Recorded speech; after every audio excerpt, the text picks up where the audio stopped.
Article 27, Work and Employment. This article begins with 4 comments highlighted in panels. Focus on what an individual is able to do. Hui participant. Employment discrimination is not going to disappear overnight. In fact, it may take decades to reach employment equity for disabled people. Survey respondent. I'm in full-time employment and wanting to progress my career by doing professional development courses.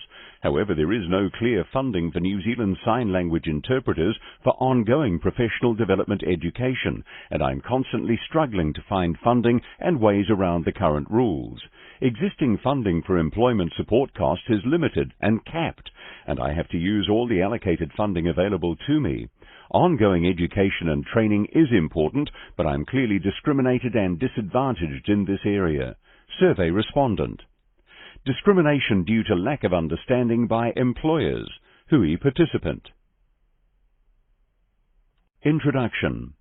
Article 27 affirms disabled people's right to enjoy, on an equal basis with others, decent, freely chosen work and favourable conditions.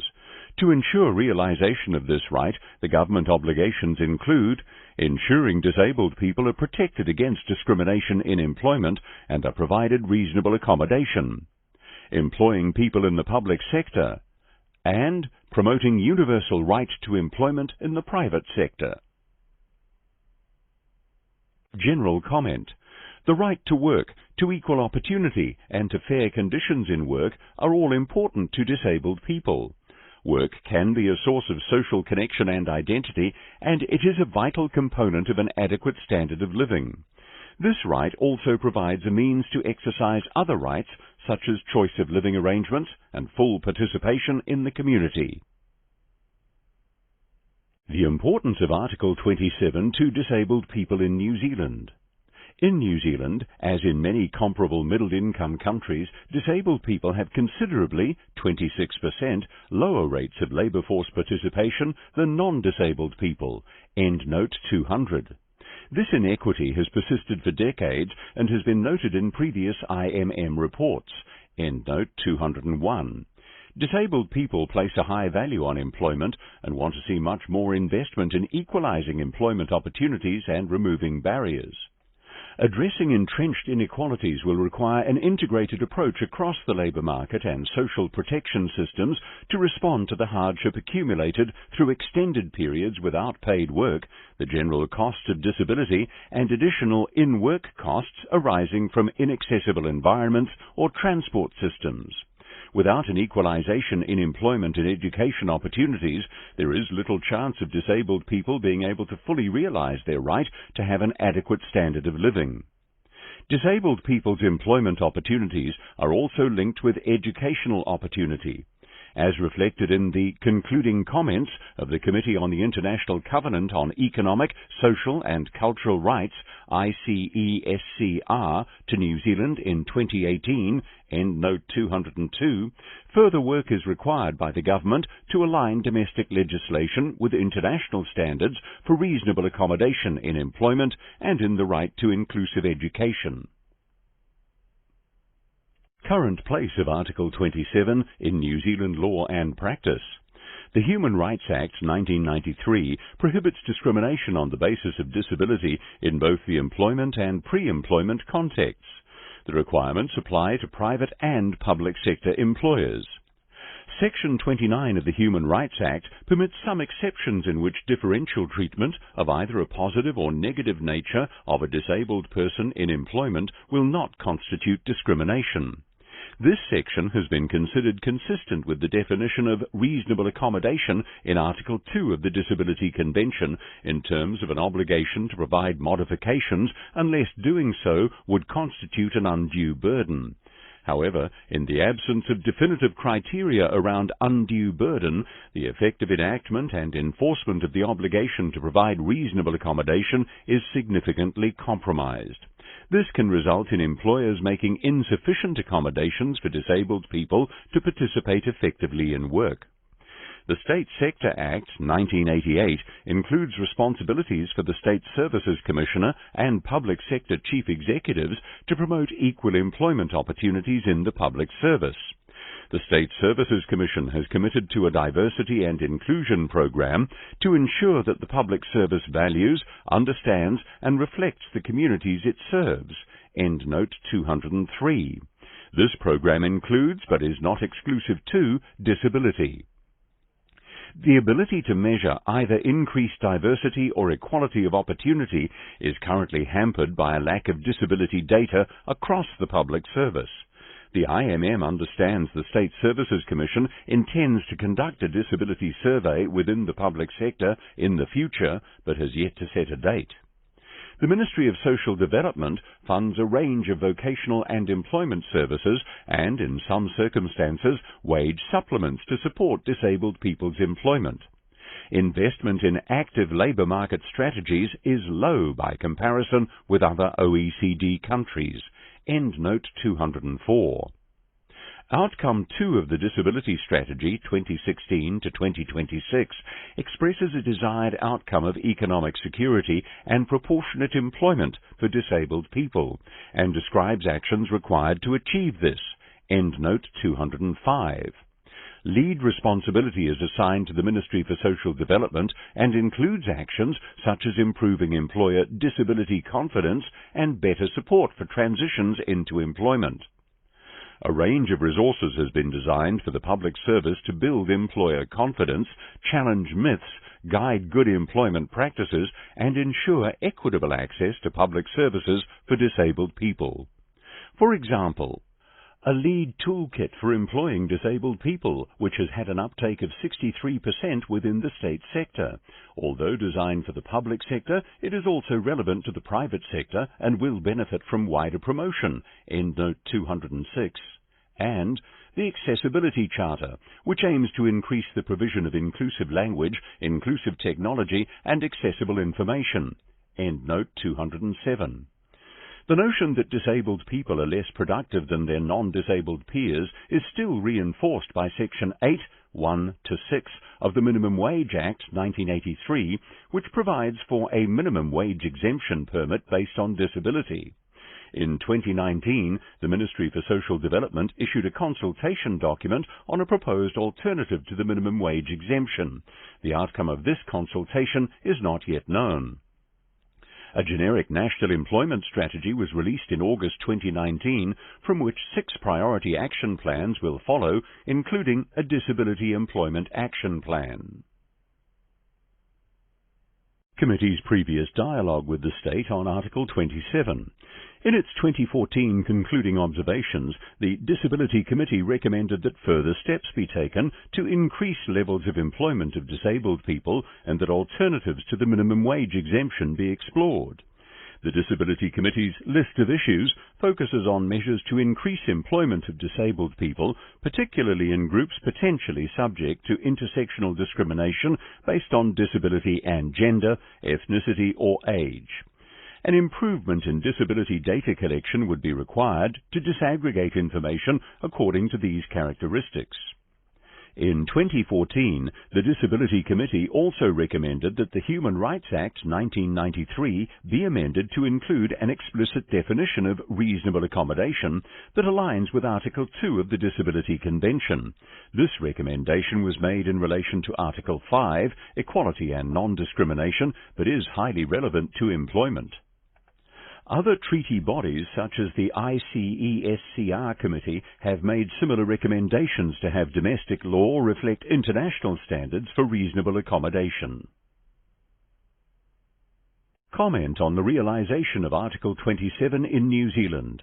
Despite non-discrimination legislation and some positive initiatives to build accessibility and employer confidence, disabled people are yet to enjoy a material improvement in the exercise of this right to employment. Hui participants and survey respondents resoundingly reported that many barriers remain to gaining employment.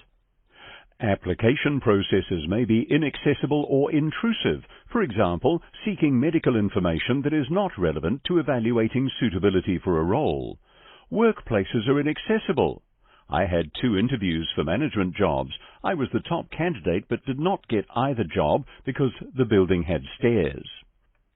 discrimination or unconscious bias from employers, assumptions that it is too hard to employ disabled people or disabled people are less productive, and the differential treatment within work, including bullying. Getting an interview. Soon as I mentioned my disability, I was not interviewed. When disability omitted from CV, I got interviews. Bullied, yelled at, treated as the poster person for disability. Poor understanding of reasonable accommodation and lack of willingness to negotiate solutions. Insufficient or ineffective employment support services tailored to individual job seeker requirements. And lack of incentives for employers to design or redesign jobs for and employ disabled people, especially for those with an intellectual or learning disability. Disabled people indicate that employment support services are insufficient and inflexible. Examples include being unable to engage simultaneously with different supported employment agencies to access differing expertise at different points in the employment cycle, and inadequate in-work job support funds for ongoing needs such as personal assistance or New Zealand Sign Language interpreting services. Employers indicate that they find the employment support system confusing, the practice variable, and the requirements onerous. A new employer membership program offered through non-government organizations called the Accessibility Tick is a promising development as it signals employers are willing to invest in paid advice to improve their disability competency. Available data on disabled people's employment outcomes reinforces that despite pockets of progress, disabled people remain significantly disadvantaged in the labour market. In each of the last 5 years, employment has been the second most common reason for disability-related complaints of alleged discrimination received by the Human Rights Commission. The 2013 Disability Survey showed that disabled people were almost twice as likely, 9%, to be unemployed as non-disabled people, 5%. Endnote 208. The Household Labour Force Survey, HLFS, is conducted quarterly. Since 2017, it has included disability measures on an annual basis. There are some improvements shown in the latest 2019 survey, although an enduring gap remains. Endnote 209. Increased commitment to current initiatives is required. However, new initiatives and investment are also required to ensure improvements in disabled people's employment opportunities. Endnote 210. Table 2. Household Labour Force Survey 2017 to 2019. This table has a header row, it has data descriptions in the left-hand column, and the data is presented in 4 rows, each of 6 columns. The header row details columns for June 2017 disabled, June 2017 non-disabled, June 2018 disabled, June 2018 non-disabled, June 2019 disabled, June 2019 non-disabled. The first row, Labour Force Participation, June 2017 disabled, 25.2%, June 2017 non-disabled, 72.6%, June 2018 disabled, 25%, June 2018 non-disabled, 73.2%, June 2019 disabled, 26%, June 2019 non-disabled, 72.7%. The second row, employment rates ages 15 to 64, June 2017 disabled, 39.3%, June 2017 non-disabled, 69%, June 2018 disabled, 39.5%, June 2018 non-disabled, 78.5%. June 2019 disabled, 22.4%, June 2019 non-disabled, 69.9%. The third row, employment rates ages 15 to 24, June 2017 disabled, 20.1%, June 2017 non-disabled, 53.6%, June 2018 disabled, 13.9%, June 2018 non-disabled, 56.3%. June 2019 disabled, 25.9%, June 2019 non-disabled 57.4%. And the fourth and final row, unemployment rate. June 2017 disabled 11.4%. June 2017 non-disabled 4.5%. June 2018 disabled 10.6%. June 2018 non-disabled 4.3%. June 2019 disabled 8.6%. June 2019 non-disabled 3.8%. End of table. As in many parts of the disability system, there are inequities in the timeliness, volume and financial value of employment supports funded by ACC and those funded by the Ministry of Health or Social Development, with clients of ACC generally accessing more generous provisions. A sustained, well-resourced and comprehensive program is required for the fundamental change required to shift these outcomes. The Disability Employment Forum, a collaboration between disabled people's organisations, employment support services, peak bodies and the Human Rights Commission, among others, has advocated for a comprehensive disability employment strategy co-designed by disabled people, employers and supported employment bodies.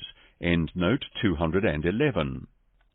A strategy would help create a mandate and accelerate momentum, but also bring coherence to the multitude of disparate employment activities, approaches and policies. As noted above, a general employment strategy has been developed, and this commits to an inclusive labour market. A draft disability employment plan, currently under consultation, aims to foster a more systemic and flexible approach across education and employment sectors. Current consultation processes notwithstanding, it would have been preferable to see a full disability-specific strategy co-designed by disabled people, employers and relevant government agencies. Recommendations. The IMM recommends that the government, 94, consider the development of a more comprehensive rights-based national disability-specific. A. Provides for solutions by tangata whaikaha for tangata whaikaha. B. Proactively addresses disabled people's inequitable employment outcomes. C. Is co-designed by disabled people and employers. D. Facilitates local innovation and ownership. E. Lifts investment and F. Includes time-specific milestones, measurable actions and a monitoring framework. 95. Pending the fuller review referred to in Recommendation 10, consider an immediate amendment of the Human Rights Act 1993 to explicitly define reasonable accommodation in an employment context, create a positive duty for its provision and provide guidance for interpretation of undue burden, informed by Article 2 of the Disability Convention and General Comment 6 on equality and non-discrimination. 96. Initiate affirmative actions or temporary special measures to increase the employment of disabled people within the public service. This could include establishing a quota or target, but could also include the following actions. A. Undertake to shortlist and interview all appropriately qualified disabled applicants. B. Explore ways to incentivize investment by employers in universal design and accessible infrastructures, for example, tax rebates or concessions. And C. Consider how government procurement processes or investments such as the Provincial Growth Fund could positively contribute to disabled people's employment by requiring vendors or recipients to explicitly demonstrate how their initiative is inclusive of and accessible to disabled people. 97. Implement the 2014 recommendation to amend the Minimum Wage Act 1983 to eliminate minimum wage exemption permits.